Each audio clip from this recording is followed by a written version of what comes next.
Almost.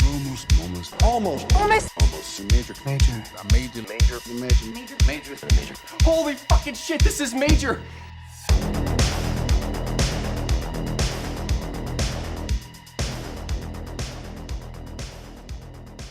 If any of you had like, oh shit, I'm watching this with my parents, like, kind of experiences where it's like, I like this, Sure. but the fact that there is a parent in the room is now making me severely uncomfortable and distracted. Yeah, I don't know. I was always very, very, like, when I was growing up, I knew what every movie had in it. Like, me and Michael Snydell have talked about that we were really avid on a website called Kids in Mind. I know that website. Common yep. Sense Media Yeah. for me. That's my generation. Yes, Yep. yes. Where What is it? What is it? it's pretty much, Brian?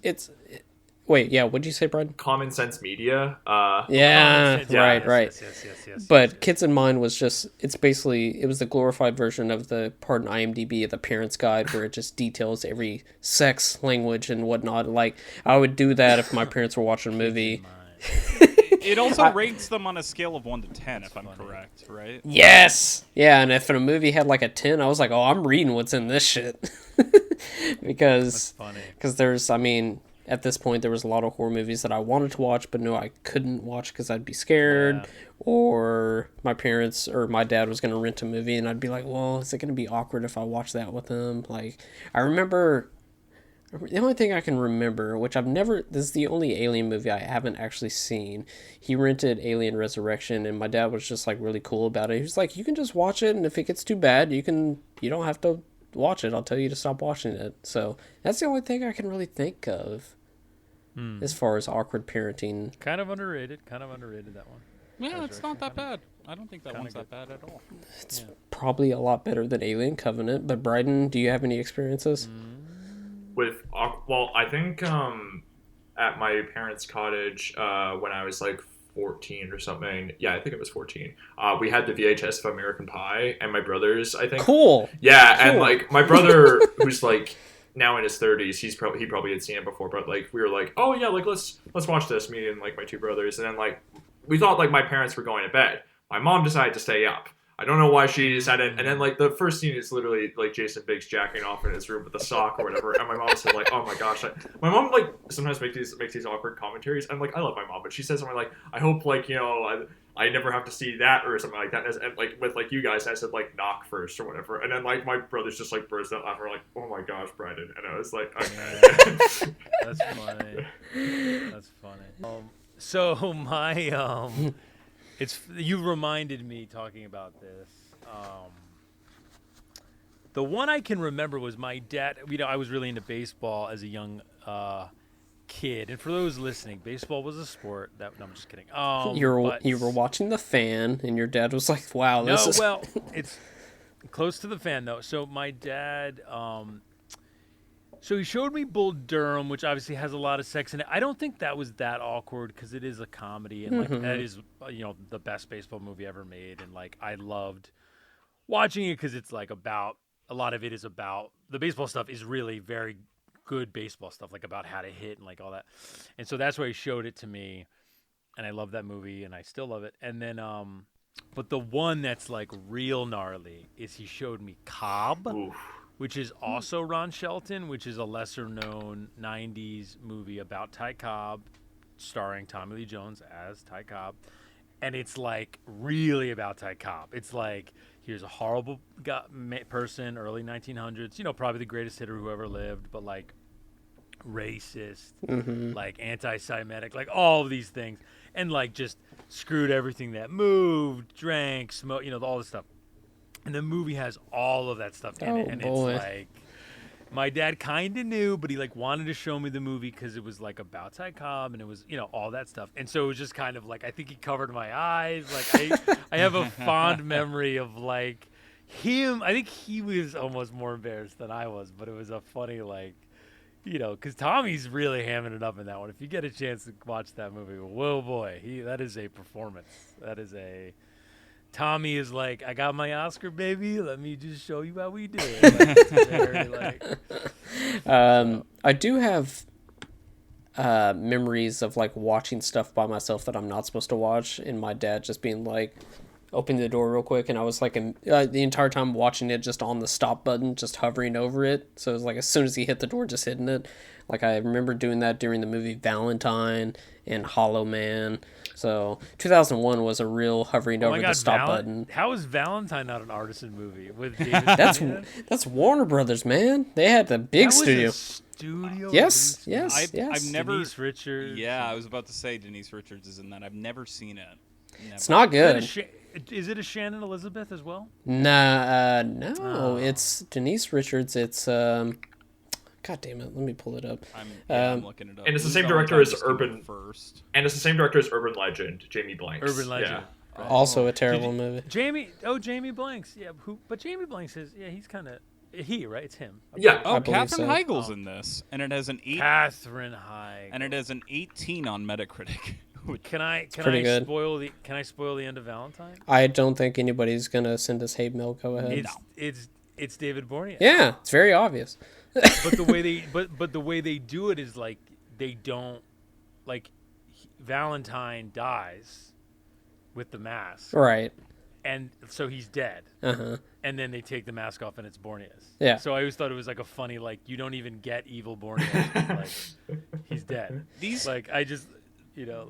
I think that's right. Yes, I think so. I have not seen it since 2001, and I was gonna Somebody called David Boreanaz. These character names are sending me. Denise Richards as Paige Prescott, David Boreanaz as Adam Carr, Mary Shelton as Kate Davies, Marley Shelton is in it. Jessica Capshaw as Dorothy Wheeler, Jessica Caulfield as Lily Voigt, Katherine Heigl as Shelley Fisher. Like, I don't know, It just comes all out of the generic, like, horror movie names. Yeah, I know. And also Prescott, Sydney. Yeah. I haven't seen this since 2001, like a year or two ago. I was like, I'll rewatch this. And I put on the trailer, and me and my girlfriend were watching it. I was like, is this an incel ass movie? What is this? I'll rewatch it though. Marley Shelton, we gotta show some respect. Wendy Peppercorn from The Sandlot. Oh yeah. Oh, that's right. Young Marley. Oh, so good. I also find it interesting. You're talking about some of these movies that like Kevin, you said like your dad was like popping in, like seeing you watching the movies on the TV. It's interesting. Like I'm of the generation where I was able to watch movies pretty easily on my laptop with my headphones and everything. So it was easier in a way to hide movies or no, like not gonna watch it on the big screen. I'm gonna like watch this on my laptop and then like. That's an interesting point. That's an interesting point. Yeah, because I definitely had that same experience of like my mom especially was less discerning at a certain age of mine. Where like I think I've talked about this on the B-side where Gods and Monsters. Oh yeah. I watched at a very young age and was very like informative because it was like, at that age I was like, it was like hard to watch. It was hard to like square in my mind, because it's like that Gods and Monsters about James Whale, right, who made Frankenstein. And he was gay, right?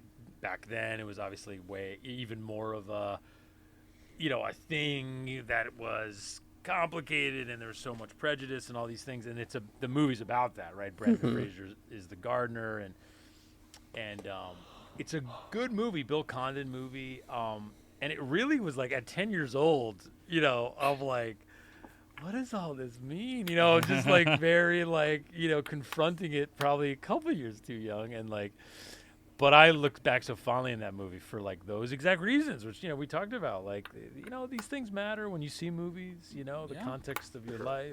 And, that's the thing. Like some people's favorite movies, Valentine. And you're like, how? And they have a good reason. Good story. I don't know. Like it's crazy. Yeah, Bryden. To put you in perspective of somebody who was doing this with VHSs, it was a lot of going to Hastings, renting a lot of other PG-13 movies and kind of slipping one in there, and then like handing it to the cashier with my thumb over the R-rated on the VHS to make sure my dad wouldn't see it. Like it was Mission Impossible levels of shit. But yeah, goddamn, you just be watching shit on your phone. But I didn't really do that. I eventually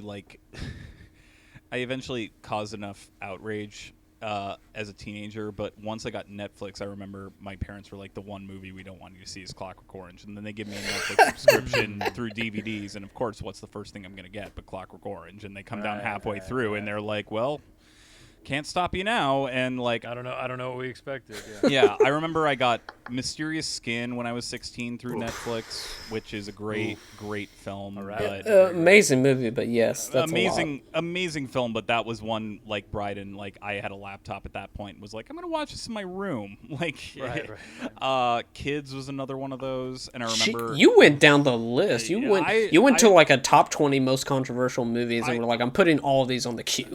I really did. And I remember I put Kids in like down in the kitchen to like be sent out like back in the mail after I watched it. And I remember my mom read like the Netflix slip description and was like, Can I watch this? And I'm like, not with me, you can't. Like, does this have a happy ending? Well, no, but yeah, no, but it was like I was also pretty sheltered as a kid. Like after a certain point, I wasn't allowed to watch Batman the animated series. I wasn't allowed to watch a lot of stuff with violence. And then like by the time I was 12 and Matrix sequels were coming out, I pretty much threw a fit to watch the first one, and then got my dad to take me to watch the second one, take me to the third one in theaters. And I think that is honestly like why I had such a thirst for violence as a teenager, because I was just shielded from it from my entire life. And now I can look back on that and be like, oh yeah, those movies are shit, but I definitely had like I felt like I was just shielded from it to the point that I just needed to expose my eyeballs to the most horrific shit possible, almost as if it was a dare before I like started experimenting with like drugs and alcohol and stuff like that as a teenager. So yes, your experimenting was like, I gotta watch all 3 August Underground movies, or was that just me? I don't know. Let's start this up. Welcome to Almost Major, the podcast where we talk about the mini majors and the movies they release. My name is Kevin Tudor. Here with me is Charlie Nash. Hello. And Bryden Doyle. Hi. And once again, we have our guest, the hostess with the mostest. Well, he's not really a hostess, but I wanted to say... hostess. Okay. Dan Mecca is here. Yo, yeah. Good to be back with you guys. Excited about this movie. I thought for a long time I was the only person who ever saw it. So it's not... And like it. So it's nice to talk about it. And had 3 other gentlemen, as smart as all y'all, to discuss it with. Yeah. And that movie we are talking about is Panic from 2000, which premiered at Cannes May 1999. So you could have seen Panic and Ghost Dog. It was at Cannes? Yeah, Yep. I didn't know that either. Wait. What? Hold on. I'll believe you. Like, I would think maybe in certain regard. No, I copied and pasted this from Ghost Dog. Sorry, I'm a Okay. yeah. It's Sundance 2000. That's what it is. That it premiered. Okay, there it is. I was gonna say Sundance 2000. I'm like, yeah. Yeah. That no other movie better represents Sundance 2000 than Panic. But. Yeah. Well, yeah, that's the only festival. It dropped December 1st, 2000 in 12 theaters, which was the max it was at. Budget of $1 million opening weekend. It made 18 grand. Total domestic gross of 779,000 with a worldwide gross of 1.4 million. It's directed and written by Henry Bromell. He wrote for Homicide: Life on the Street in the mid-90s. After this, he directed Last Call, a TV movie in 2002, also starring Neve Campbell. Bryden, you said you had some notes about Henry Bromell. Yes.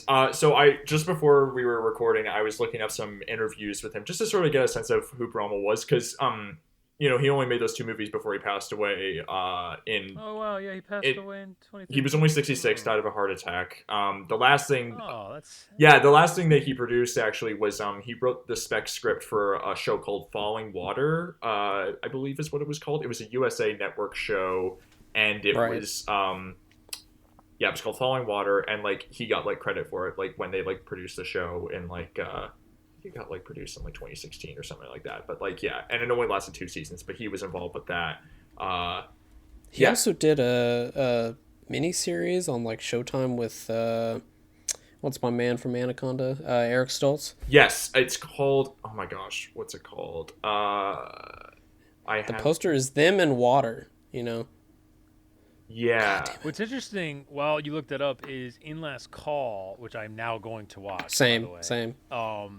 Friggin' Irons, Jeremy Irons plays F. Scott Fitzgerald. Yeah, I know. Yeah. Which I'm like, yeah. It's based on a book called my Against the God. Current. It's based on a book called Against the Current, as I remember, F. Scott Fitzgerald. Yeah, Yeah, and it was like his typist right at the end or whatever, right? I think so. I have not seen this movie, but like you, Dan, I've added this to my watch list. I'm gonna. Well, so like F. Scott, yeah, and like, you know, for those who don't know, F. Scott Fitzgerald, obviously Great Gatsby, but like, you know, he, not in like a Van Gogh or whatever, like, well, I guess that's not a really good example, but like so Fitzgerald wrote This Side of Paradise, and it was a monster hit, and people were like, oh shit, new guy on the street, This Side of Paradise, watch out, F. Scott's in the house, watch out, and then it was like nothing else hit, and like not even Gatsby hit. Right, the reason, I don't know if you guys have, I feel like I've said this on the B-side probably, the Great Gatsby became the Great Gatsby because of World War II, because what happened was it undersold when it came out because they thought it was going to be a hit after This Side of Paradise, but it wasn't. But they had all of these copies because they thought it was going to be a hit, so they had all these extra copies of the Great Gatsby. So when the soldiers went overseas to World War II, the government gave them all packs with like cigarettes and shit like that. And they put stuff like books in the packs. Because they had all these extra copies of The Great Gatsby, all the soldiers went overseas, had a book in their pack, Great Gatsby, they read it, they came back, they liked it, and it became a hit after. So like by then, I don't even know if Fitzgerald's alive, right? It's like, you know, he died with no money, you know, like, and he was writing The Love of the Last Tycoon and never got finished, right? They ultimately published it. I think with the help of this woman, I think is what the movie's about. Like, I think this young woman like helped get The Last Tycoon published. And then, anyway, it's just, I mean, it's all of it's interesting is the point. So even if the movie's moderately good, I'm like super excited to watch. Yeah, Frances Roel King is the author of the book, Yes, and yes. she died at 99 in 2015. So she outlived Henry Brommel, which is very interesting to think. Oh, that's Fuck. crazy. Yeah. That miniseries is called Out of Order. I see a lot of people on Letterboxd saying they're not able to find the full miniseries, and on Amazon Prime, you can watch an hour and 38 minutes, so I don't know if they edited it down to a movie. And then on Pluto TV, I just booted it up, and it's an hour and 55 minutes, so I don't know what's going on. Is that with ads? I don't know. Well, on Pluto, it's all. I think it's all their ads are burnt into the runtime. Right. Yeah, Brommel directed 5 episodes of it, and it also has Eric Stoltz, but also William H. Macy. So like I guess Brommel liked Macy from working on Panic, because this is, when is that show? Out of Order is what it's called. 2002. There you go. Yeah, the cast in that show is wild. I wonder if it's any good. But Felicity Brommel Huffman. was a published writer as well, right? Yes. So he did a lot of things. Yeah. But yeah, the context I wanted to give, because I mean, this is an Artisan film. Although it was funny, Kevin, you tweeted on I think it was you who tweeted on the Almost Major Twitter account about like, you know, if you watch this movie now on like Hoopla, it's now Lionsgate that has the logo pop up, not It's Artisan. so depressing. Yeah. Yeah. I mean, you know, Yeah. It is. I mean, what it makes sense, but is it as depressing as going to see The Last Duel in its 20th Century Studios? No, I think you're missing something there. Why is the logo that? Oh, It's so small. I got a fucking Disney Plus like screeners available for awards consideration thing, and it was like Cruella, Luca, Shang-Chi, and then The Last Duel was at the bottom. And I was like, one of these is not like the others. So let me just say one thing with The Last Duel. Yes, because please. great film, by the way. At least I love it. Very good movie. One of my favorite movies of the year. Same. Very good. But here's the thing. People acting like it's some huge harbinger of doom because of audiences not seeing it. That's not, I don't think that's the right way to think about it. Like, The Last Duel was a movie that Fox was making amongst the merger scenario. They made it because there was enough power behind it to make it.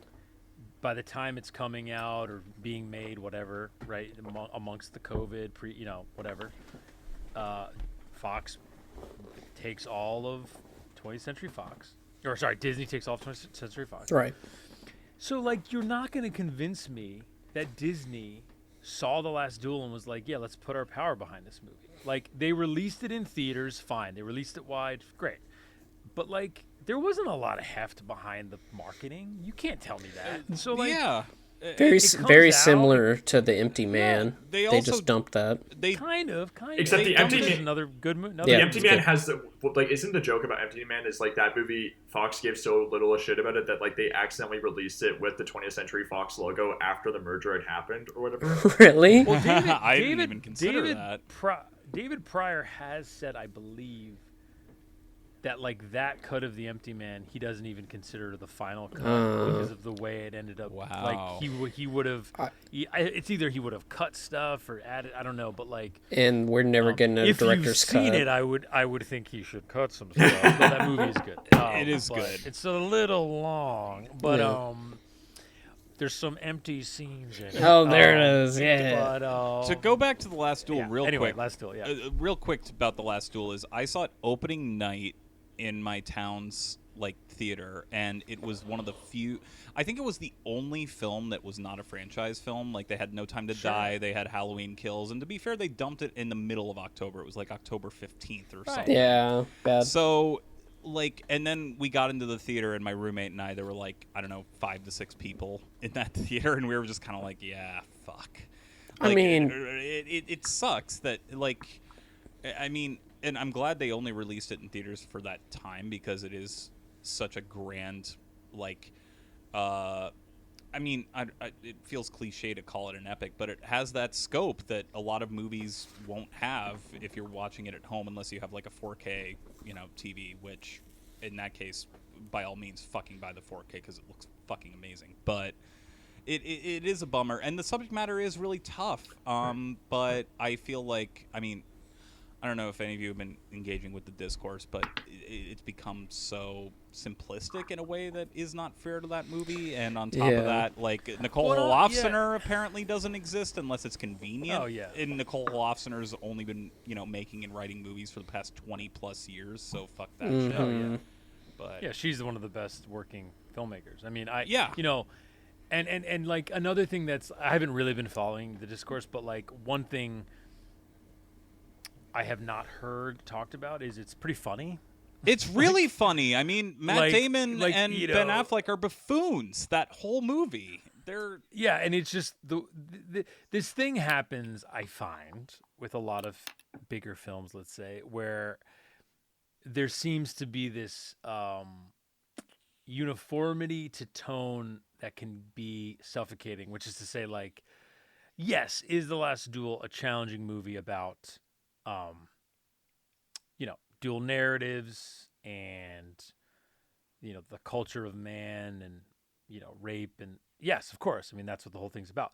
But it's still an entertaining, at times hilarious movie that also deals with these very difficult things. Like, yes, Gladiator, it is not, right? Which is to say, it is not a bombastic, rollicking, entertaining piece of work every minute, which like Gladiator, I think, is a great example of like really good Hollywood entertainment. Like you're not gonna learn anything, but who cares? It's cheese. It's a fun movie. It's cheese. It's yeah, great. and that's fine. Yeah. And that's fine. It's great. Like, but The Last Duel there's a bit more going on. Fine, but it's still fun as hell. It's funny. It's just like I don't. I think it does that part of it. Obviously, that's not Disney's fault, right? But it's like, but that part of it does. It is a little sad because it feels like you're treading into water of,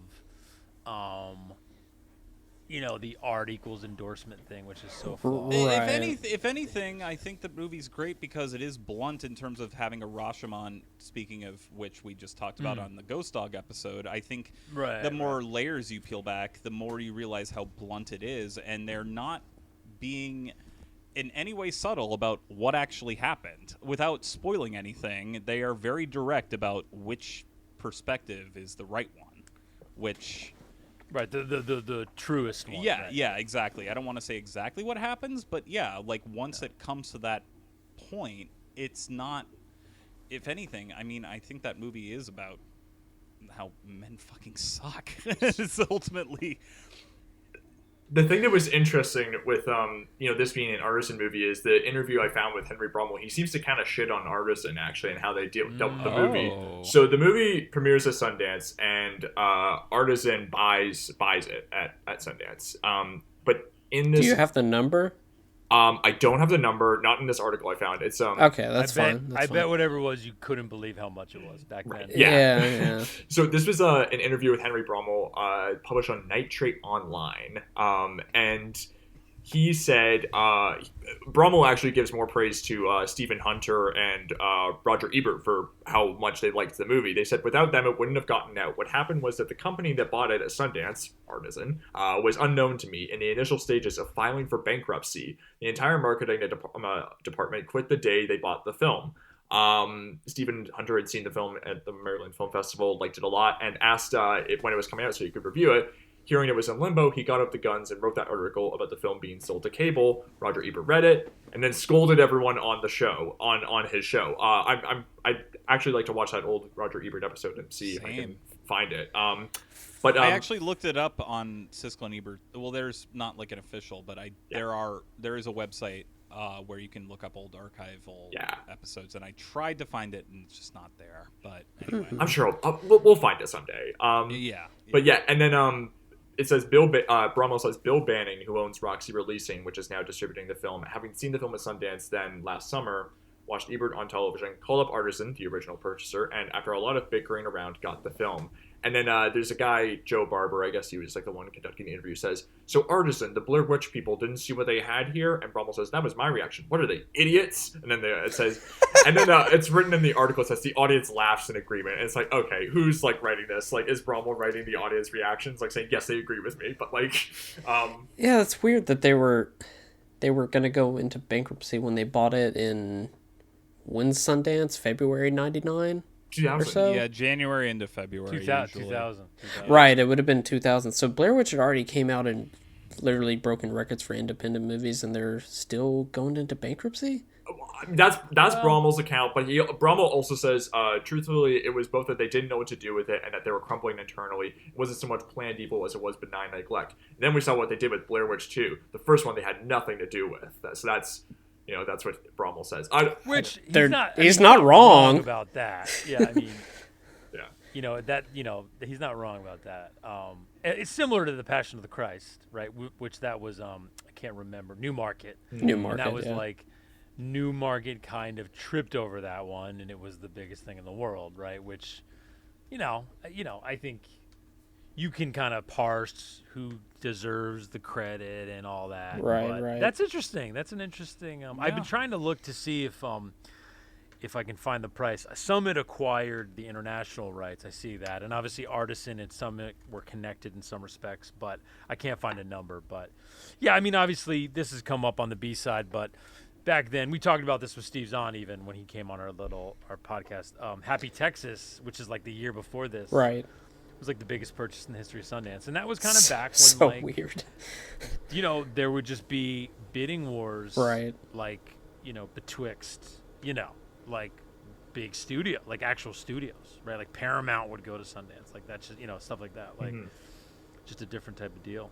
Now it's weird because the streamers to a lesser degree do that. It's like kind of funny, like where it's like Netflix outbid Amazon for fucking a movie that they're gonna put out on February and you never will know is even on Netflix, like Right. Because I remember the biggest purchase was like Birth of a Nation, and then Palm Springs came out, and then that was the biggest purchase, and then I think that's the biggest one so far. I was at Sundance for Birth of a Nation, and then that purchase was even bigger than Me and Earl the Dying Girl, which is a horror. Shot in Pittsburgh. Hey! Shot in Pittsburgh. Yeah, and it was Me and Earl and the Dying Girl is a great example of I call it Sundance fever. Yes. There you go. Which is it's not a great. It's Yeah. not good. But- It's not good. It's not good, Yes. but it's... So, but I'll say this. It's a great example of like when I was there and that movie was, they were adding screenings, and like you're going online, when you're there, you're like, what have you seen? What have you seen? It's like, oh, me Earl, and everybody's talking about it. but I wasn't able to catch it, or I wasn't assigned it, or whatever. Like, I just didn't catch it. And then, like, I saw it when it was out, and I remember just being like, this was the movie? Yeah. And it's just sometimes that happens, like, and you know, that doesn't mean anything specific. It's just like sometimes just like it's like a fever social engagement thing. Like Beasts of the Southern Wild got Oscar nominations, and like some people love that movie. I get it. There's things you can point to, critical things as well, but like, you know, that movie transferred, like that was a hit for in real life. But like me and Earl dropped like a stone. I was at so I had a ticket for whatever won the grand jury prize. You had a ticket for whatever won the grand jury prize dramatic. Right. And it was just like we were all checking Twitter on our phones for updates of like, what are we going to see? Because I was like, well, if I've already seen it, I'm just going to like, you know, scalp my ticket and then just go to a party or something. And it was Me and Earl and the Dying Girl. And I was kind of like, okay, yeah, I haven't seen that. I'll go see it. And it was insane because people were giving standing ovations. People were teary-eyed. And I just kind of sat in my seat being like, is this really happening right now? Like there's so many people were just uproarious in their love of it. And then, yeah, once it hit general theaters, people were like, appropriately being like, But what if there was a Dying Girl? That is true. And what if those guys really liked Criterion movies? What if? Yeah, what if? What if there was an offensive stereotype of a black character who was your best friend? Yes. I asked that too many times. But, Bryden, is there anything else from that interview that caught your eye? Oh yeah, his dad worked for Bromwell's dad worked for the CIA. He talks about that, and I guess that history comes into play with one of his novels. He had an interview with randomhouse.com talking about this book called Little America, which is written 2 years after Panic comes out, and he talks about how like he studied Cold War politics, interviewed members of the CIA who were like working for them during the 50s, including his father. Brings him to another kind of research, the investigation of memory. He says, I grew up in the world I am writing about, son of a CIA officer stationed throughout the Middle East in the 1950s, so I relied on my memory, sense memory, that is a child's experiences. That seems to kind of come into play with Panic, I feel like, sort of like the influence of like fathers and sons. I mean, he talks about that being a thing that he's interested in, like manipulation of fathers and sons when he's talking about Panic. But that is interesting. It makes you think like, so like, was your dad like William H. Macy, like killing people and like also like being a regular suburban dad? Like, I don't know. Or was your dad like Donald Sutherland? Like, maybe, yeah. Yeah. Are you one of these middle-aged guys who's tired of his marriage and thinks maybe a beautiful young thing could help him out? What do you do for a living? I work for my father. Doing what? I kill people. When I see her, this girl, I don't feel dead anymore. You're married, Alex. I sound like some jealous middle-aged housewife. I've been seeing a shrink. What are you seeing a shrink for? I'm thinking of quitting. Your father worked hard all his life to make this business. I didn't know better. I think you were dragging your feet. What's the first thing I taught you, Alex? You get paid for killing people. You can't tell anyone what we do. You want me to have an affair with you. You want me to be your mistress. Clients are starting to get antsy. I can't do this anymore. Are you going to kill someone again? You got a new job. The point is, I know him. So he's a completely normal Joe who kills people for a living. This man is my patient. Business is business, Alex. A job is a job. Here are the rules. She never finds out, and we never fall in love. Did he happen to mention who? No, but I think it's going to be me. Ready to make your move?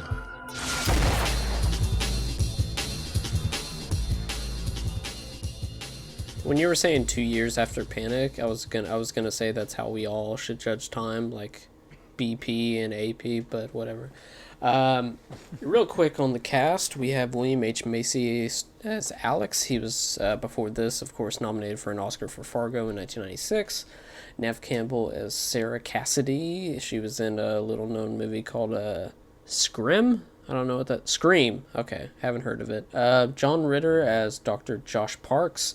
Of course, played Jack on Three's Company, of course, and in Sling Blade in 1996.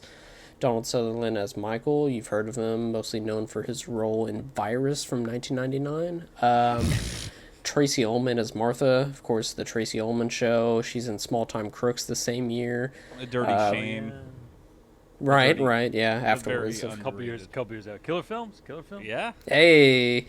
Funny that her show was the very early showcase of Simpsons, but she only guested on Simpsons once. But then I looked it up, and she tried to sue them in 1992 for profits and lost. So that's probably why I don't think she loves. Yeah. Castle Nettle or those guys. Yeah. The only trivia I could find is Bryden was talking about this, and I didn't know how this came to be, so I'm glad he found some info on that. But yeah, it was meant to be an HBO movie. When it was released in Brazil, it caused controversies. I don't know, I doubt it. But because the movie translated Portuguese title was Pânico, which was already given to the slasher film Scream. I don't know. And Neve Campbell's in it. Yeah. I don't know about these controversies we're talking about here. I think one person was just like, hey, that's the same title, and they were like, you're right. I mean, if you went into panic thinking it was Scream, you might be scandalized. But controversy. Wait a minute. Controversy is a word that has weight to it. Like I know, like the Wikipedia, like you go to the controversy section, like this movie does not have like, well, in Brazil they didn't know what to call it, you know. That's funny. But can we do some initial thoughts? Sure. Dan, when was the first time you watched it? Because you said that you have seen it and nobody else has seen it. So long time ago. Yeah, I can't place a year on it, but it feels like I must have watched it, when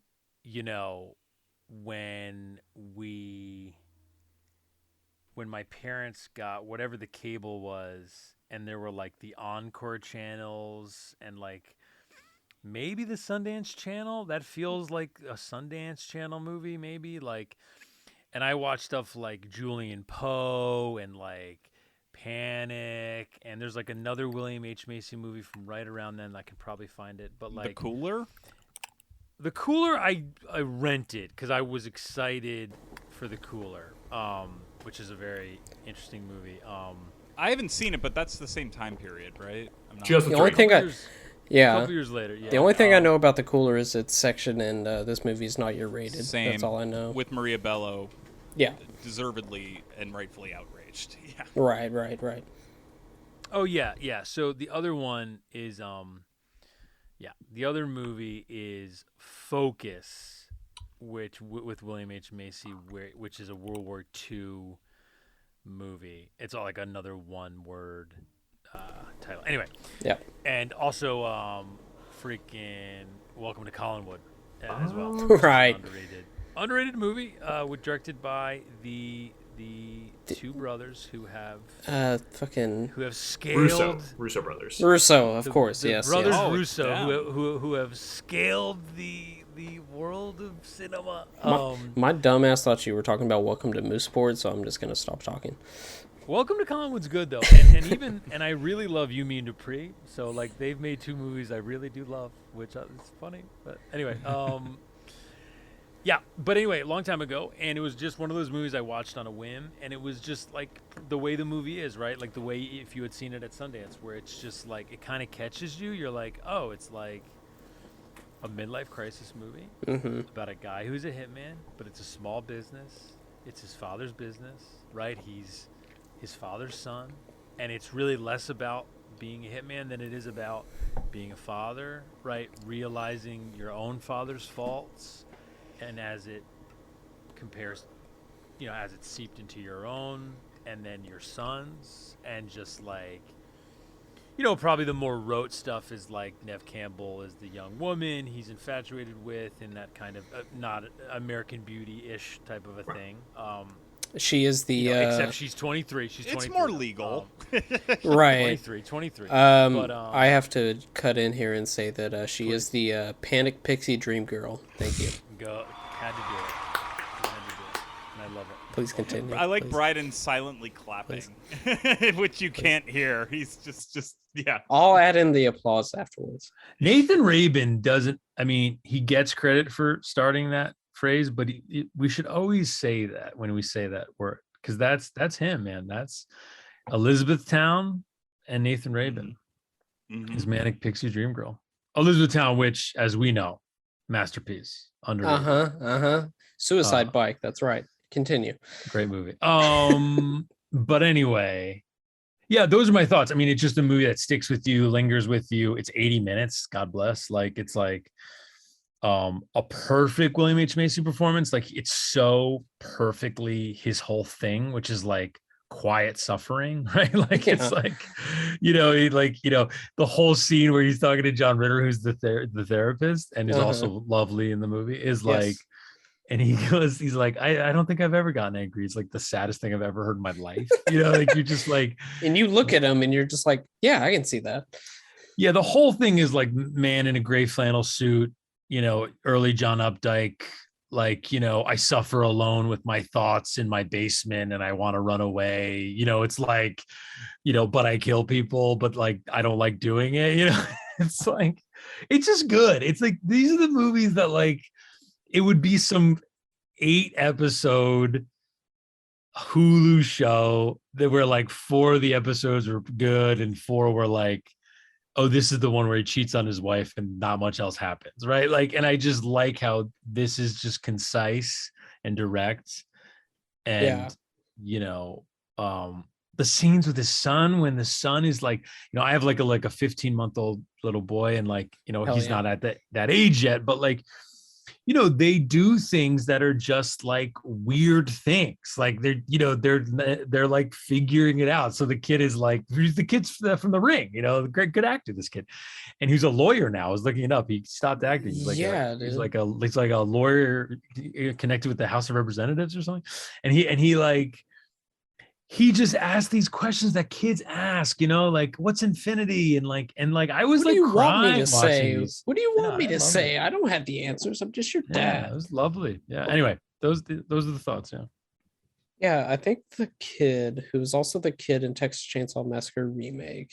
Yeah. Didn't y'all have we had a group chat and like, didn't he graduate high school at like 8 or some shit like that? Yeah. Let me pull it up. It's David Dorfman, who is also the David kid in Dorfman. The Ring. Yeah, that's what you're saying. Yeah.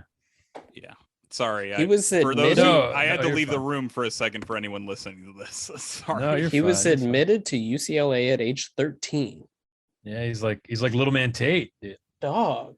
Wow. Also, he a was- good child performance. And he was still able to act in Drill Bit Taylor, so good for him. Oh, And Drillbit Taylor. he was able to still be in Ring 2, which we all thank him for. The first movie I was allowed to see past 7 p.m. as a teenager. The I remember weirdest that was thing about the Ring 2 is that Everything? they spell out the 2. It's so because they have to put the ring on the title. As long as I'm alive, yeah, I will never. I just see it and I'm just like, no. Why? They also got Sissy Spacek and Elizabeth Perkins for that movie for some reason. I don't remember that. The deer I saw scene, the evil deer scene. the Come deer on. scene is We love it. I saw it in theaters. The only thing that I remember from it is, of course, Naomi Watts saying, "I'm not your fucking mommy," which we all remember. But my audience cheered at that shit. Yeah, hell yeah, they did. And look, Naomi Watts, she brought what she needed to for that fucking movie. So yeah, as she does with every movie, and she's one of my favorite actresses. And my God, her agent needs to do better. But that's besides the point. The original Ring, fantastic, but yeah, it holds up. It's great. Oh yeah, it's great. Charlie, what are your initial thoughts with Panico?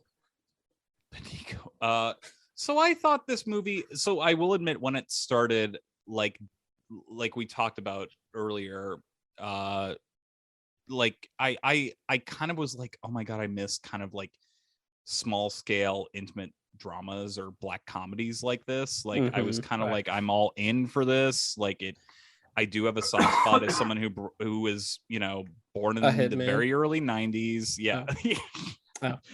Like I was kind of like, I miss movies like this, but I immediately predicted where it was going to go.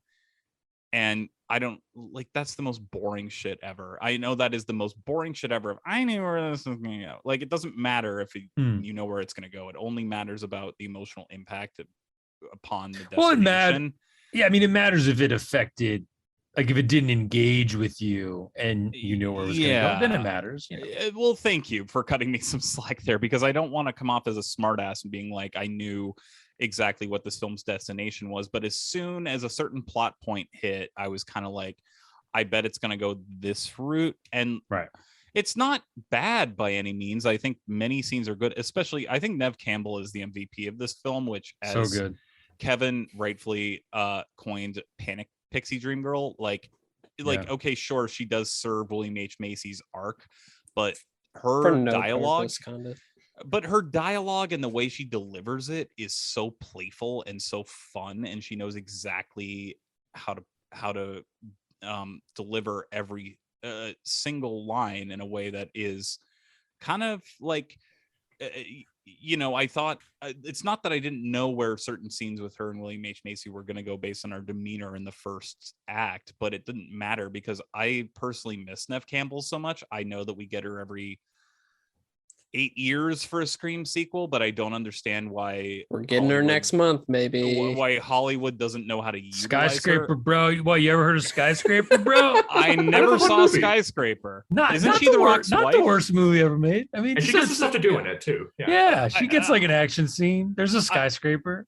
I also think it's worth noting, Kevin, you are wearing a Wild Thing shirt, which I discovered right. that. Wait, can we just also say real quick? So Kevin's wearing a Wild Thing shirt. Bryden's wearing a Skyscraper shirt, which is cool. Oh, yeah. And Charlie is wearing a, oh God, I'm not good at this joke. What was the movie she was in, like 2005? When Will I Be Loved? Yeah. When Will I Be Loved shirt. Yeah. The toe back. Dare we say his name? Yes. I thought it was interesting in that this isn't just a story about, like, William H. Macy is groomed to be a hitman, is what I thought was interesting about this movie. It was grooming in the ways that he was not born into this lifestyle. It's not anything he wanted to be. And in fact, his parents were abusive. And then that I thought the ways that the film, even if it never fully dives into this, like deals with his child and the cyclical, because he doesn't want David Dorfman, his son, to be in this lifestyle at all, but it always seeps out based on the relationship with his father. I thought that was the most interesting stuff. I guess that when it got to its conclusion, I was kind of like, this is what I expected, and I didn't get a huge form of pathos from it. I know this is weird because it's not grooming by any means, but I kept thinking of Paul Schrader's film Affliction, if any of you have seen that. Yeah, there's similarities. Yeah, there's similarities in regards to rage and violence there, and it's a completely different type of story. But I was thinking about how, watching that film, I was like, this isn't going to end well, but it didn't matter because once it got to that conclusion, I was just like devastated. And again, it's not even fair for me to compare that film against the other, but I guess by all means, it's, and I feel like this word is kind of an insult, and I apologize for that. It felt serviceable to me, but at the same time, like if I'd seen this at, when it came out in 2000, I feel like I would have had much more appreciation for it. And I do think that I am kind of spoiled by the fact that so many independent films are so accessible now, that I was able to see so many other films like this before this one when this film came out, if that makes any sense. Right. Because I really wanted to like this movie more than I did. And I think there are interesting scenes, especially when it comes to Donald Sutherland interacting with David Dorfman, who's William H. Macy's son. It was kind of by the numbers for me, but at the same time, the cast is amazing. I mean, Macy's great. Neve Campbell, I've already talked about. I think Tracy Ullman as the wife has, what could be a thankless role. And at one point, I was like, what are you doing? And then she eventually does stand up for herself in a way that I was not expecting. I thought it was fine. I was never bored. It's 90 minutes, not even. I think it's like 87 or something. Yeah, it's like 84. Yeah. Yeah, so I had nostalgia for this type of movie that we won't get that much, but at the same time, I was kind of underwhelmed. I hope that was somewhat coherent in some way. Yeah. Just to move things along, I thought it was fine. I'll talk about it more when we get to the plot and whatnot. Bryden, go ahead. Yeah, I'll try to keep my thoughts succinct here, but I thought this movie is pretty familiar in terms of the beats that it hits, but I think it's a good case of like it's not necessarily what it's about, but how it's about it. Like I think like there are like there's interesting like details that make it like in the performance and like some of the writing, in the performances and the writing and like the direction that like make it not just like feel like a run of the mill movie. I mean, like thinking of like stuff that's like kind of similar. I mean, the year before Sopranos is like all about like in 1999, like that's talking about like, you know, organized crime people, like, you know, not being able to talk about their feelings and then talk about it in therapy. And like, that's kind of like a plot point here where John Sutherland is saying like, I can't believe you're talking about this in therapy. One, because like, you know, be a man and don't talk about your feelings, but also you're gonna blow the operation. Right. But that's unfair for me to say, but like, but it's like, you've seen these kind of movies before, but then like, and I don't think the Neve Campbell character, as good as Campbell is in the movie, I don't think her character is especially well written. I feel like it's like and that seems the relationship, even though it is kind of a driving force in the movie, it feels like the movie's not quite as interested in that part of the movie as it is in the father-son relationship. But I mean, it's the performances are just so wonderful throughout. I mean, Macy, I mean, he's just like born to play like sad sack characters, just like the way he's like, you know, when like the moment when he says to Macy, he says to Sutherland, like, I'm thinking about like quitting the business, and like Sutherland just sort of like laughs at him. And then like Macy just sort of like laughs back. Then like it's only for like half a second, and he just like retreats within himself and like looks down, just like he can't even like fake being happy convincingly. It's such a bone deep sadness, and I love the scenes with the son. I mean, it is like it's like, again, the writing of that kid could easily have been so cringy, where it's like him asking about like the infinity and like the state of the world and everything. And it's like, okay, like this could be bad, but Dorfman, like there is like just kind of an unusual inquisitive energy to him, and like he almost like, and like the gestures that he has, like when he's like talking to his dad, like sort of like stroking his hair and everything. Like I have a 3-year-old nephew who like loves to do that. Like he'll constantly like trying to grab my grandparents' hair, like so he can like just like sort of grab onto something. So it's, does that nephew also love Beck as much as he does? He likes Beck. He likes Beck. That's that great placement of a Mercury Rev song in this movie. Oh yeah.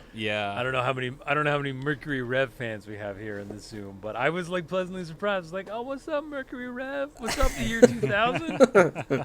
What's up, Deserters songs? What's up? Yeah, I think all your points are well said. Yeah, I think it's definitely Bride and how you said it. You know, not what it's about, but how it's about it. And I think it's certainly how you respond to those little moments. Like, you know, I know Kevin, you'll go into the plot, but like midway through the movie, William H. Macy's watching John Ritter, and Ritter's mugged, and Macy's there for potentially nefarious reasons. Conveniently, he's being mugged. Sure. Yeah. Well, sure. But sure. But what makes the scene is, I think, Macy's reaction is so great because he's like rolls his eyes in this way that's kind of like, like, and he ends up saving him, which of course, you know, that scene has happened in other movies. Right. Like, it was gonna go this way, I went this way, the irony, blah blah blah. Fine. And yeah, there's nothing in here that isn't that, right? Like these are beats that have been beated in other things, right? And I think, you know, when you get into these small movies, it just becomes what works and what doesn't, right? So I think it's just for me, and it part of it might be nostalgia because I saw it at the right time a million years ago, and rewatching it brought me back. I don't know, I mean, whatever, but yeah, it really basically all hits pretty perfectly for me. Yeah, like I will say the flashbacks, rough stuff, a little saucy, little bit too much ketchup on the hot dog or whatever, but like yeah, but I mean, Sutherland's great. Tracy Ullman, like, what a banner year for her, right? Because Small Time Crooks probably lesser Woody, whatever, but like she's so good in that movie. I don't know if you guys have seen that, but like, you know, these are two really good performances by someone who really should have been like the biggest star in the world. Like Tracy Ullman's like one of the funniest people who's ever lived. She rules, yeah. And she's like, And like even Tracy Takes On is a good show. Like her initial show too. Like she was great. Like is great still. But hear her being dramatic. Lovely. I keep saying lovely as we record, but it's appropriate. She makes a thankless role not so thankless. She's also allowed to be funny, I guess, in that way where at times where she's like, I've never been paranoid. The last time I was paranoid was when I was doing coke, and that was before I was pregnant. like throwaway stuff like that. I was like, what? But that's like to her mother-in-law. Yeah, right? to her mother-in-law. I thought that was great. Those little throwbacks where it's like that reveals so much about her character without saying too much at all. Right. Sorry to interrupt. Right. I just thought that was an interesting. Yeah. No. Yeah. Okay, so we start out. The Macy is smoking, and he says, "You ever get the feeling that you're dead?" And I was like, "God damn, Macy's spitting." But his name is Alex. He's going to see a therapist who's John Ritter. He's talking with Neve Campbell, even though he's married. There's a flashback to the first time they met outside of the therapist's office. We learned that Alex, he sells things out of his house, which we don't really get to see. I'm not saying that's a bad thing, but it's just like he's pretty much just doing that to cover up how he actually probably gets his money, and works for his father, killing people. I don't know why I put killing people. Alex, then there's the flashback to Alex walking by this guy, which I really thought was a cool scene. He just walks right by him, shoots him, and immediately just picks up his briefcase or something like that, and then throws the gun away. He's married to Martha, who we were talking about. That's Tracy Ullman. Tells his mother only he's going to therapy, but then his mom, of course, tells Donald Sutherland, his dad. His mom asks Alex if he's not getting enough sex, and that's why he's depressed, which is a line. Alex has a 6-year-old son named Sammy. They lay in bed, and they're talking about God and death and infinity, and I was telling them, it was like, is this the most precocious kid ever in a movie? I don't know. But he's up there. He's even more precocious in the Ring, though. No. In the Ring, he's like making his own peanut butter and jelly sandwiches and being like, "I'm going to school," and like Naomi Watts is just like holding a videotape on her bed. Like, but the performance, the performance is so good because like it is. He's good. He's good. It's like kind of like a morose energy. The gesture that I loved is when like his dad is like sort of like. Macy's just like sort of leaning against the counter with his hand on his chin, and then like his son just like sort of turns to him and then like does the exact same thing like as he's like saying, "So Dad, like what's going on with you?" or whatever. It's like you can imagine that being played like a million different ways and not working, but here it's just like sort of like that is like a thing that kids do where it's like, oh, like this adult's doing this, like I guess I should do it, and like he does it not in like in a super over exaggerated way. He is like very like understated how he just like sort of like slowly adopts it. It's just like, yeah, like what's up? Like it's like I think when you talk about bad child acting, I think precocious is an easy target and it's not the right target because I think it's, and look, God knows Jake Lloyd has gotten enough criticism. Yeah. So I hate to go back to the well. Okay. And I apologize to Jake. Okay. But it's a good example. It's not because kids are clever, right? Like that. Right. Like that is just something that's true, right? It's more like with like Jake Lloyd and Jingle All the Way. It's just like wooden, right? Like he's delivering lines in a theatrical way, in a direct, cohesive way that kids are not like, right? So I think like the David Dorfman of it all is like. It might be too cute by half in spots, but it feels organic because it feels fluid and like it feels, natural and like such. Genuine. But what's the word? Like slipstream. Like he's just like thinking of things and asking his dad because he's a kid and he's thinking. Mm-hmm. Like it's not like Jake Lloyd's like, "You didn't come to my tournament and that made me sad." And it's like, okay. The kid wouldn't say it. The kid would be sad. And maybe say something else. Right. But like, you know what I mean? That's where you get into bad kid acting. They where it's also like, they also curse a ton in front of him, and he never has like that. Ugh, they do have. What's funny is in the beginning they were like, "Dad, you said the S word," and then they Right, throw out the way Shulman, they threw out way worse words in front of him, and he's too That's afraid funny. to say anything, which I thought was a well, nice I think touch. it's because Sutherland is saying most of them, right? Right. It's like that Well- weird grandpa relationship. Well, of, Macy like- also drops fuck at one point. He does. So yeah, but then he's actually mad, though, so it's a different reaction. Right. 'Cause Yeah. It's like, God damn it, Sammy. Because he's acting like a grandpa. Yeah. Interesting. Just really quickly, Brommel Go ahead. in an interview said that a lot of those scenes where it's just Macy and Dorfman were improvised, like a lot of like ad libbing to make him Nice. loosen up. So I think that's why, and I think a big part of why Dorfman's performance works is that Macy's chemistry with him is like so good. Where like he's like sort of like he is like kind of like Good casting for the family. yeah, very bemused kind of by this kid's questions, while also like being like he has like a line where it's like, "Sammy, it's late," so like really kind of like an annoyed drawl to his voice where he's like, "I love you, but please stop." Like it's really funny. Seriously. I forgot of Book of Henry. That's the most precocious child ever. Anyways. Right, that's a good example of too cute by half. Yeah. We learned that Neve Campbell's character is Sarah. Martha, Alex's wife, doesn't know he kills people. There's a brilliant cut to Neve Campbell in therapy going, "I like pussy, all right? Is there anything wrong with that?" That made me laugh really hard. Well, it's also because I'm Well, and sorry what to does she interrupt. say after that? Well, she says, well, he's talking What? about... It's like, you look at me like I kill people. Yeah. But it also is right before, like, John Ritter being like, so thank you for being honest with me about what your profession is, but I have to let you know that if I think you are planning to kill someone in particular, I have a legal obligation to go to the authorities after this, and then it cuts to that. So Right. Yeah. She talks about a romantic encounter she had. Alex meets with his dad, and he gives Alex a job. We learned that job is to kill his therapist, John Ritter. Alex is very much in a malaise with the whole killing people for profit thing. He's continually thinking about Sarah and slowly becoming obsessed with her. He met his wife in an elevator where he tells her that she looks like a sex worker, which is how every good relationship begins. Well, there's also that scene that's... I mean, maybe... I'm sorry for interrupting. I feel like I'm interrupting a lot, and I apologize. No, you're about fine. that. You're fine. But keep going. We'll get back into it. I'm sorry.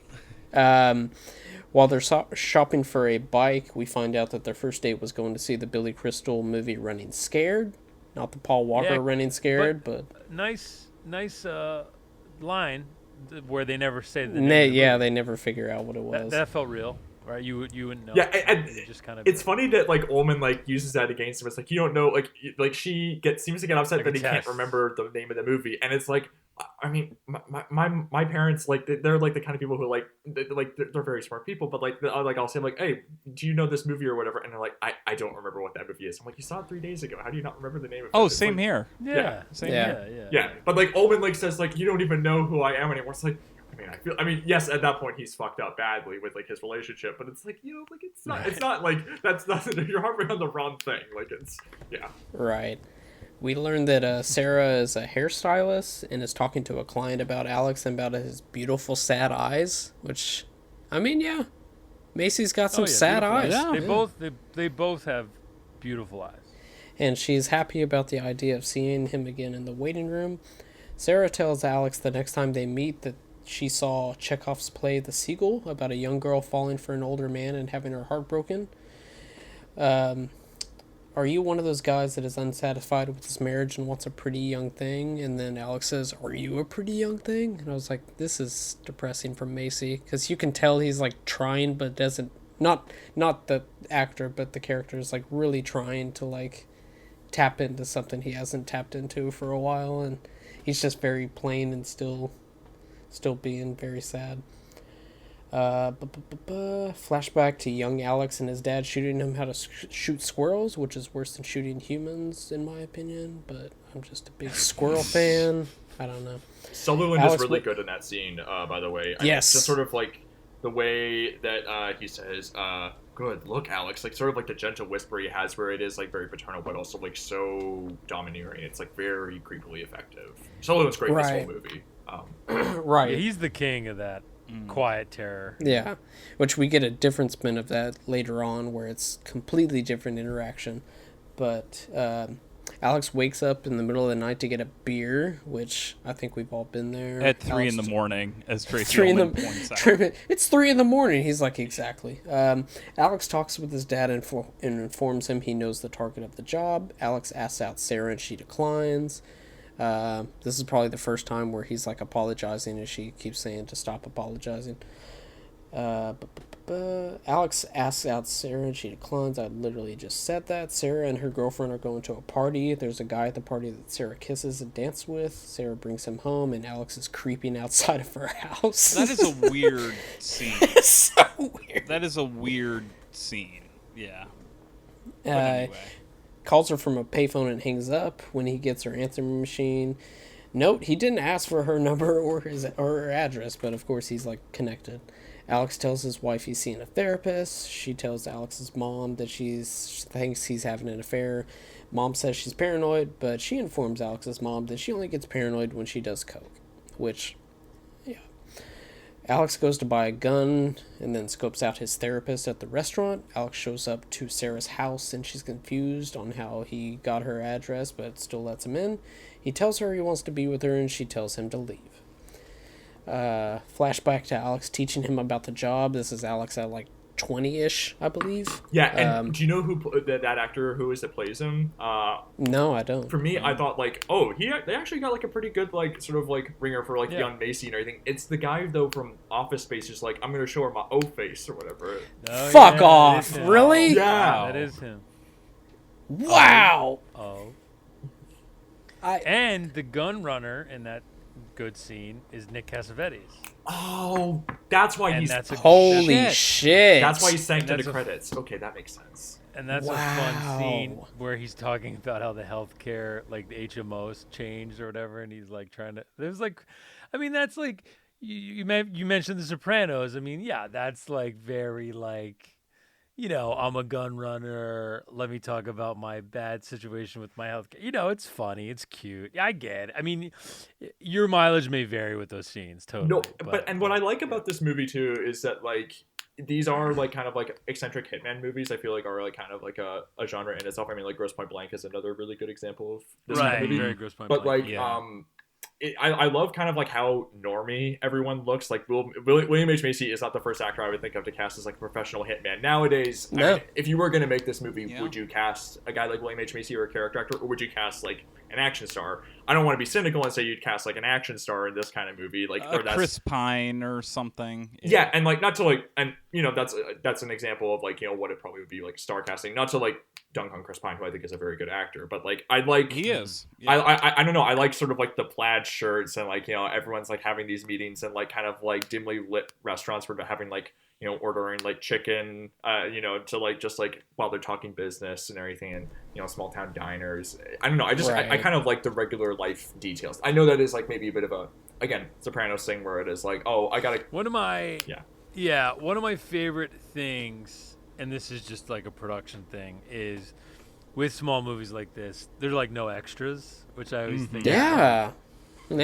Sometimes with small movies, it doesn't matter. I don't think it really matters, but it is a little funny where it's like, we live in this world where there's 7 people in this world. Like, you know, it's like Nick Cassavetes and my family, you know, like, and it's like, and Neve Campbell and her roommate, right? And like the club scene where she's like kissing the guy. Yeah. They're doing that whole thing. That's the only, they must have spent a fortune on that, you know, whatever. Like, and they blew their load in the club on the club scene. They still only have like 20 people in that club. Right, it's even not even a big But then it is really cool. I mean, that like lack of extras, that's funny you point that out, but that's really effective for like the opening murder scene where it is just like the hot dog vendor and it's like there's just all this empty space. It's just so it's a great shot. Eerie and unreal. That the optic choice it saves that scene. Mm-hmm. Like the lens choice saves that scene because it's too.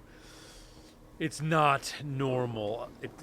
It's weird looking enough to be off-putting. Yes. Yeah. To give the movie credit and also kind of criticize it at the same time, I think it's interesting that the last exchange of dialogue is between or at least in the last scene, it's Tracy Ullman waiting for David Dorfman to get out of therapy. We've spoiled this at this point, right? Like, No, not yet. But thanks a lot, man. Yeah. No, you're fine. Keep going. So no.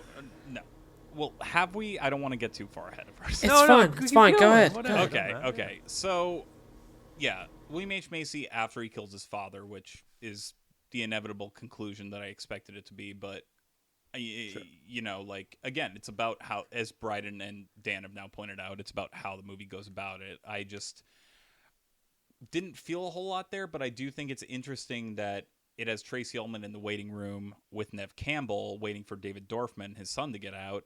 And Neve Campbell says, don't you think it's like difficult, being a woman as compared to a man? And the whole movie is about how, like, I did think it was interesting that William H. Macy, in a very uncharacteristically way, was groomed kind of like the way women are groomed in ways that we don't talk about when it comes to men, like, which I thought was interesting. At the same time, all of the women's relationships in this movie have to deal with men, apart from Neve Campbell, who is bisexual but still is drawn to William H. Macy. And that's not me saying, like, the movie has to represent my worldview, like in any way.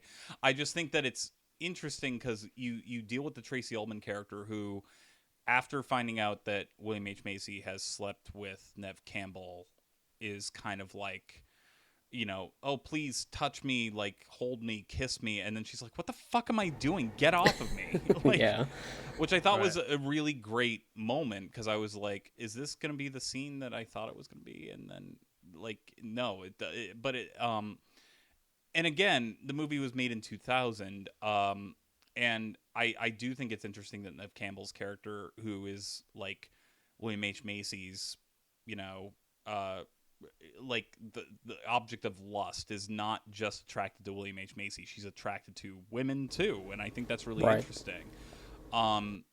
It's just that thing of, like, if that, to end on a note like that, I think is very poignant, and at the same time, all of the women are in relation to William H. Macy fulfilling his arc, if that makes any sense.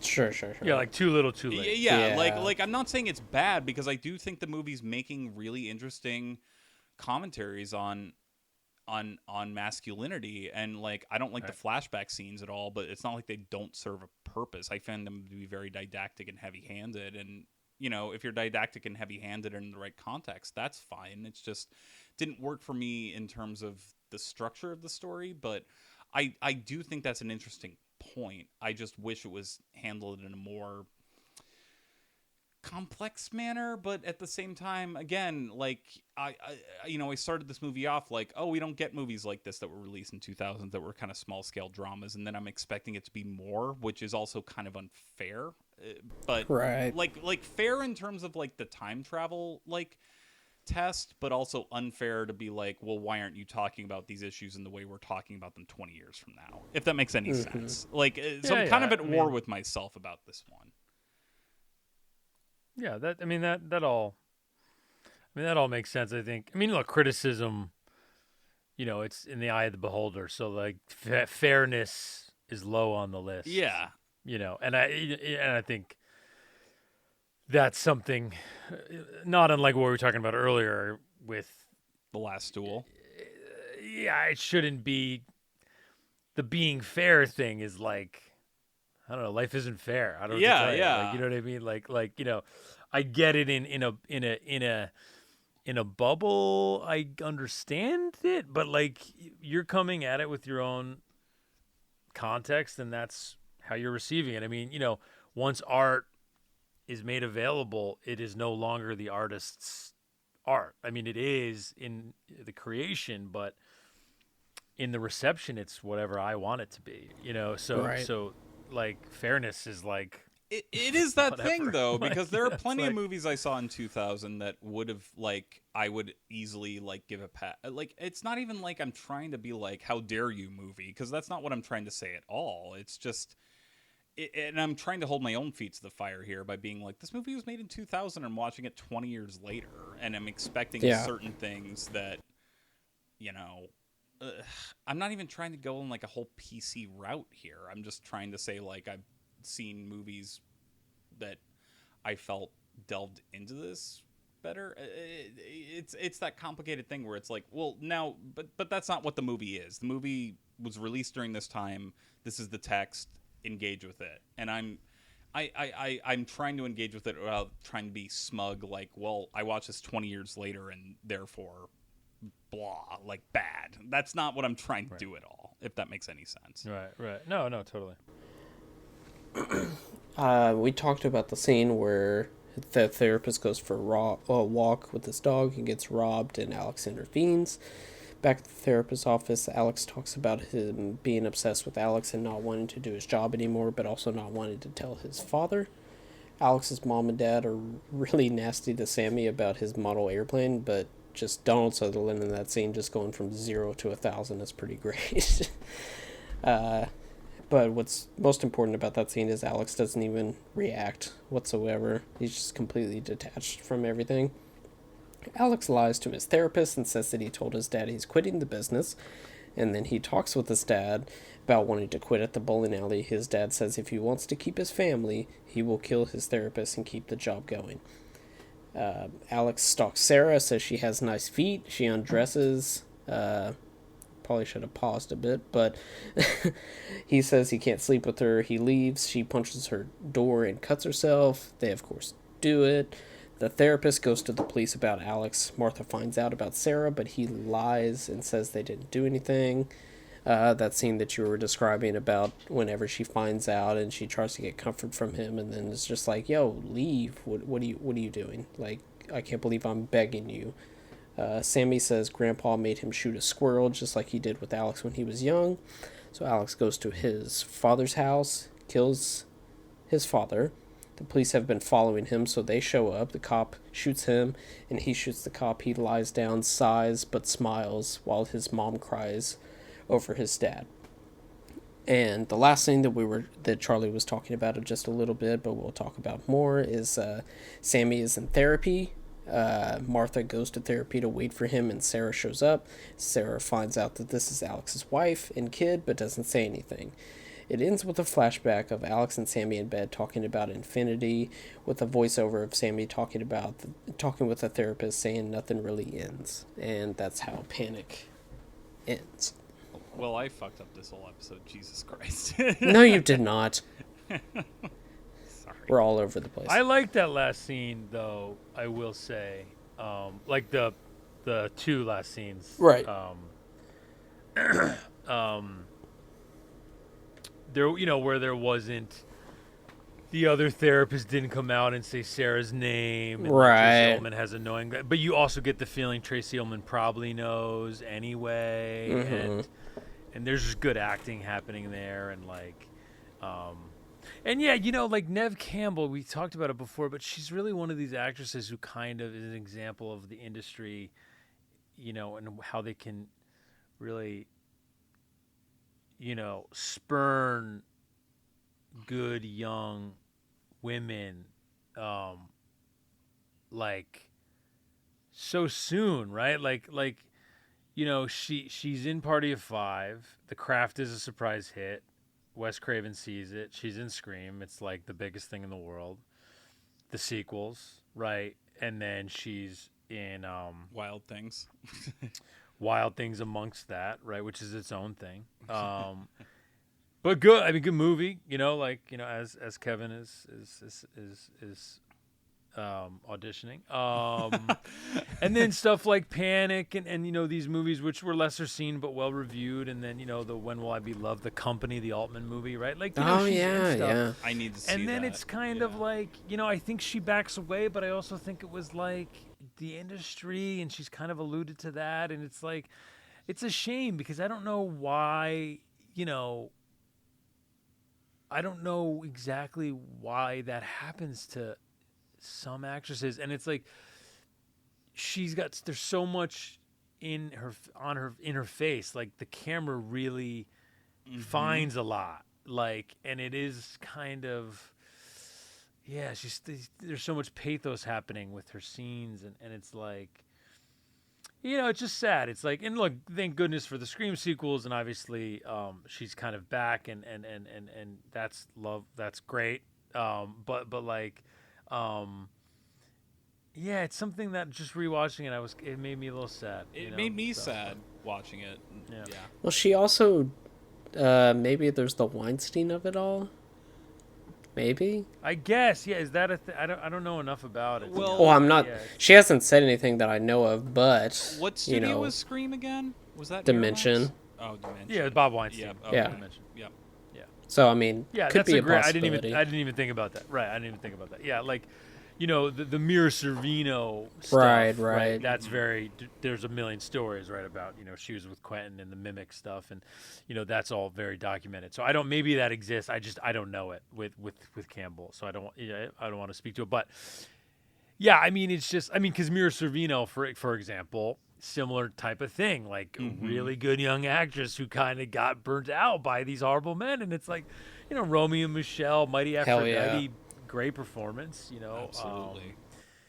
Mimic, which is like a lost film or whatever, the Guillermo film. I still like the cut. If you've seen it, I think it's still a good movie. Like Creature Feature, she's good in it. Her and Northam. It's like, Charles Dutton. I mean, yeah, she had a moment, and then it kind of, it's a shame. But even she's kind of back around. She was in East of the Mountains this year with Tom Skerritt. It's pretty good. Yeah. So. Oh, Brendan, I think you're muted. Oh no. I wasn't saying anything significant. I just wanted to say, looking at Neve Campbell's filmography, she's going to be on the TV show of The Lincoln Lawyer, which was like the movie. First it was a series of books, and then it was a Matthew McConaughey movie, which is a pretty good movie actually. And then good movie. Yeah, now it's going to be a TV show. She's like one of the main cast members, so that's really okay. Well, that's good. That makes me happy. I'm gonna have to watch it. Okay. Yeah. If she's good book. I've read a lot of Michael Connelly. Love the show Bosch. We have a friend who loves Bosch, Clay Williams, co-host Bosch. of Exit through the 2010s. Oh, does Clay? Oh loves yes. Bosch. Yeah. Oh, I gotta DM Clay about Bosch. couple Bosch ads. Yeah. I like Bosch and fucking Goliath, dude. Those Amazon shows, I watch them, man. I'm a dad now, dude. I watch those shows. Feel like the baby has to go to bed early because I gotta watch Man in the High Tower. I posted on Letterboxd, like, I've been watching the Bourne movies for just because they're on, they're available. Of course. And I was just like, I just gotta watch them every year. That's the contract you sign when you have a kid. You just gotta watch the Bourne movies every year. Yeah, you gotta watch any movie that's ever aired as a rerun on TNT. You gotta watch the Jack Ryans. You gotta watch the Jack Reachers. You gotta watch Four Brothers. Oh well, Matt, I love Four Brothers. I mean, yes, but don't get me started on Four Brothers. Love that movie. When I lived with my parents, I would just walk in and I'd be like, "Are you watching Four Brothers again?" He's like, "It's on." Gotta watch it. A remake. I mean, look, a remake of a John Wayne movie. So it's like I never saw Four Brothers, but I did see the Skeleton Key opening weekend, which I think was the same opening weekend. Yeah, good movie. Get Out is the Skeleton Key. Yeah, backwards. Like, but no, sure. But I'm just saying, like, people love Get Out, and Get Out's great. Yeah. But like, if you like Get Out, go watch the Skeleton Key because it's cool as hell. Like Kate Hudson and Jenna Rollins are in it. I mean, yeah, Peter Sarsgaard. Yeah, really good. Yeah, I feel like I haven't watched Yellow Jackets yet, but I know I will like it because it's just got so many '90s actresses that didn't really get to flourish as much past the '90s. And it's got the '90s actress Juliette Lewis. Yes, and Christina Ricci and Melanie Linsky. What is it about going back? Yeah, you're right. Actually, going back to Neve Campbell, though, I feel like Kristen Stewart was kind of the same type of typecast as I can gothic, see that. moody, Yep. And to be fair, I think the public shit on Kristen Stewart way worse than Neve Campbell. They still do. They still do. But she ultimately got her break and is now doing whatever the fuck she wants, and she's one of our best actresses, so great for her. But what is it about Neve Campbell that people didn't allow her to... I think the positive way to answer that is that the way times have changed. Right. Right, which is to say, Kristen Stewart saw her opportunity, not unlike Robert Pattinson, right? And they navigated it. And look, Leo DiCaprio paved the way, right? Because if you remember, TV star was in This Boy's Life, got a nomination for Gilbert Grape. Marvin's Room. Marvin's Room's okay movie, but Romeo and Juliet, monster surprise, of course, and then Titanic, just astronomical. But then what he does is he stops, right? He's in Celebrity, but it's a small role. The Beach. A lesser Woody. And then he takes a break, right? And he reads The Beach. He gets the paycheck, kind of a flawed production. Probably an underrated movie nowadays. Not that bad. Book's better, but, whatever. And then, Beach kind of underperforms. It's more about his salary, probably a misstep, whatever. Man in the Iron Mask doesn't count because he basically made it when he was making Titanic, right? But still. But anyway, point is, after that, he says to his representation, "I want to work with 4 directors." He's like, "I will only work with, Spielberg, Scorsese, blah blah blah blah blah blah," and he works with Spielberg and Scorsese in 2002. Yep. And it's and the rest is literally history. And I think if you look at Stewart and Pattinson, they basically, and I don't know if they've said this, but it's they basically do that. They're like, okay, we have a hit or multiple hits. Let's parlay this into I'd like to work with, Assayas. I'd like to work with Cronenberg. I'd like to Denis challenge myself, Denis, and then you get their careers. I mean, it's it's also so interesting because I don't know if any of you watched Titanic recently, but what I love about that movie and what I think I got so much out of my attraction to him and why so many people did get their attraction out of him is he's to what we were saying about Neve Campbell being a manic pixie dream girl. Leo in Titanic is kind of a manic pixie dream boy, where they're kind of Kate Winslet gets all the background, and they're like, "So what are you doing here?" And I don't really have much of a history or a personality or anything like that. And which I think is, and that's also the thing about Neve Campbell in this movie is she does in that elevator scene, which I guess this is another thing I wanted to bring up. Bringing it back to Panic is I love the scenes where it's a little contrived, but William H. Macy is like, "Oh, where are you going?" "Oh, I'm just riding, in an elevator." Yeah, I mean, it's better than the freeway and stuff like that, which is so much regarding his life as he's just riding whatever way Donald Sutherland is directing him. And it's also how he met Tracy Ullman.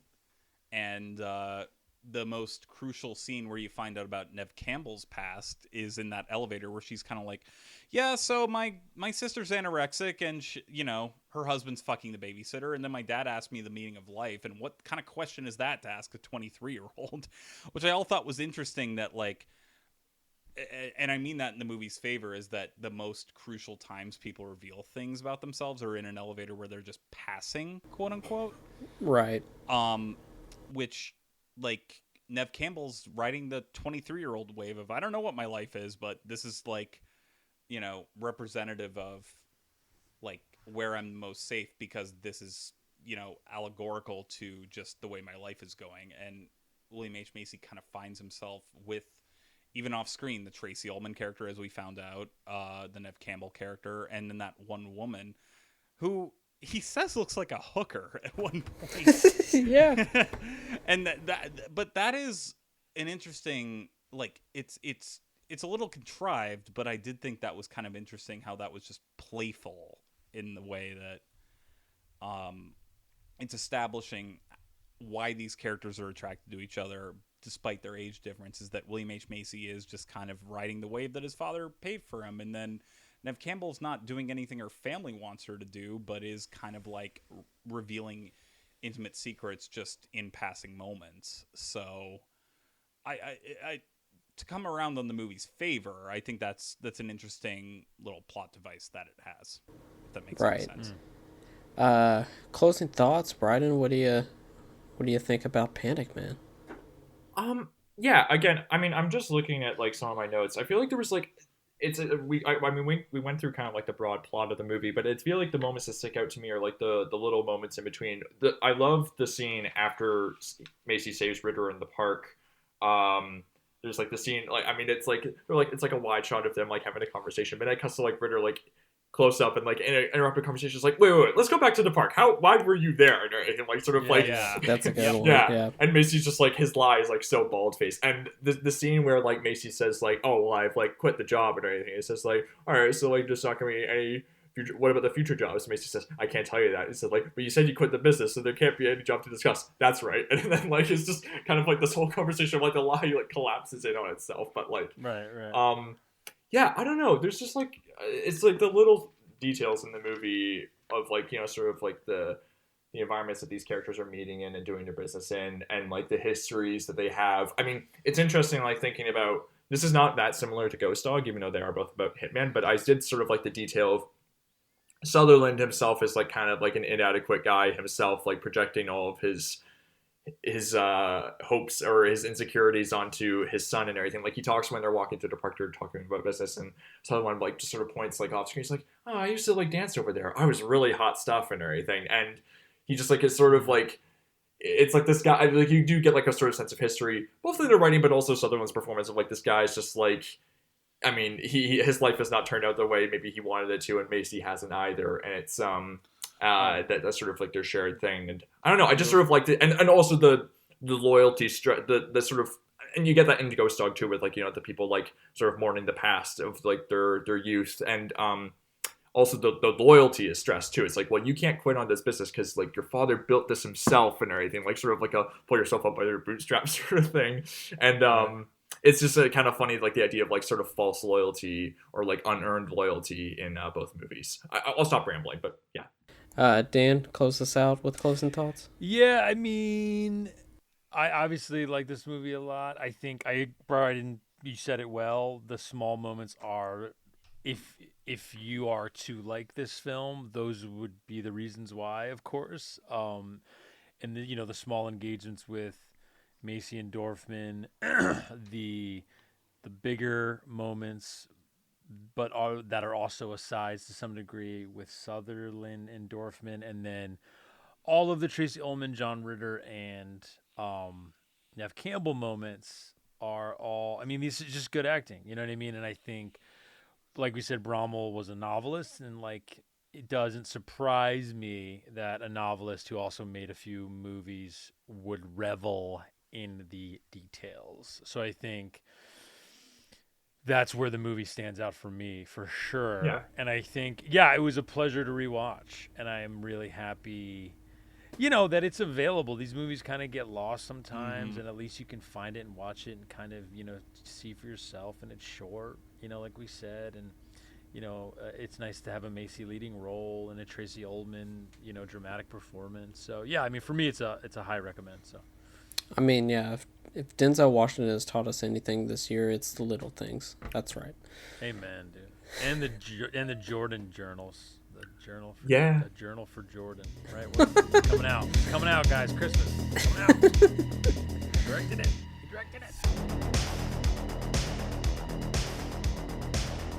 Thank you for listening to this week's episode of Almost Major. Please rate, review, and subscribe to us on iTunes. Please follow the pod on Twitter at Almost Major to keep up to date with what movies we will be covering in the future. Myself, I can be found on Twitter and Letterboxd at Kev Bonesy. Bryden can be found on Twitter at Bryden Doyle and on Letterboxd at J Doyle. Charlie can be found on Twitter and Letterboxd at CTNash91. Our guest Dan Mecca can be found on Twitter and Letterboxd at DJ Mecca. He hosts the B-Side, a film stage podcast, and also Fathom, an anthology series of short stories, both of which I recommend. Once again, thank you for listening.